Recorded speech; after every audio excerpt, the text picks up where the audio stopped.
ময়মনসিংহের ফুলবাড়িয়ায় প্রস্তাবিত কারিগরি স্কুল অ্যান্ড কলেজ নির্মাণের জন্য নির্ধারিত স্থান পরিদর্শন করেছেন সরকারি কর্মকর্তারা।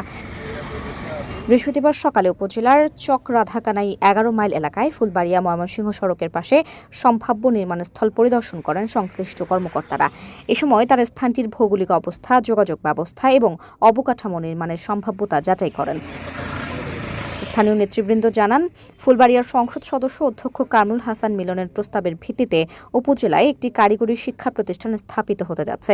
এটি বাস্তবায়ন হলে ফুলবাড়িয়ার শিক্ষার্থীরা আধুনিক ও কর্মমুখী শিক্ষার সুযোগ পাবে। পাশাপাশি দক্ষ জনশক্তি গড়ে তোলার মাধ্যমে সম্ভাব্য প্রতিষ্ঠানটি এলাকার আর্থ-সামাজিক উন্নয়নে গুরুত্বপূর্ণ ভূমিকা রাখবে। মাননীয় সংসদ অধ্যক্ষ কামরুল হাসান মিলন সাহেব এই চক্রদাগানে এই এরিয়ায় একটা কারিগরি স্কুল অ্যান্ড কলেজ খোলার প্রস্তাব দিয়েছিলেন। সেই প্রস্তাবের ভিত্তিতে সরকার এখানে একটি কারিগরি স্কুল অ্যান্ড কলেজ খোলার সিদ্ধান্ত নিয়েছে এবং সেই আলোকে আজকে ডিসি সাহেব এসেছেন। এই সরকারি স্কুল যদি এখানে প্রতিষ্ঠিত হয়, অনেক মানুষের কর্মসংস্থান হবে এবং এলাকার মানুষ উপকৃত হবে এবং এলাকার উন্নয়ন হবে। এবং তরুণ প্রজন্মকে কর্মক্ষম করে গড়ে তোলার জন্য এই কারিগরি প্রতিষ্ঠানটি যদি হয় এখানে ভূমিকা রাখবে। আমি এই এলাকার যারা জনগণ আছে তারা সার্বিক সহায়তা করবেন। এই এলাকায় একটি প্রতিষ্ঠান হলে এলাকার সার্বিক উন্নতি সাধন হবে।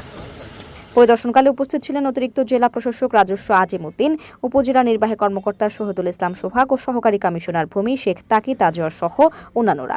তারা জানান, সরকারের নির্দেশনা অনুযায়ী এখানে একটি কারিগরি স্কুল অ্যান্ড কলেজ নির্মাণের ব্যাপারে প্রাথমিক স্থান পরিদর্শন করা হলো। পরবর্তীতে এই বিষয়ে সার্বিক কর্মকাণ্ড বাস্তবায়ন হবে বলে আশা করা হচ্ছে।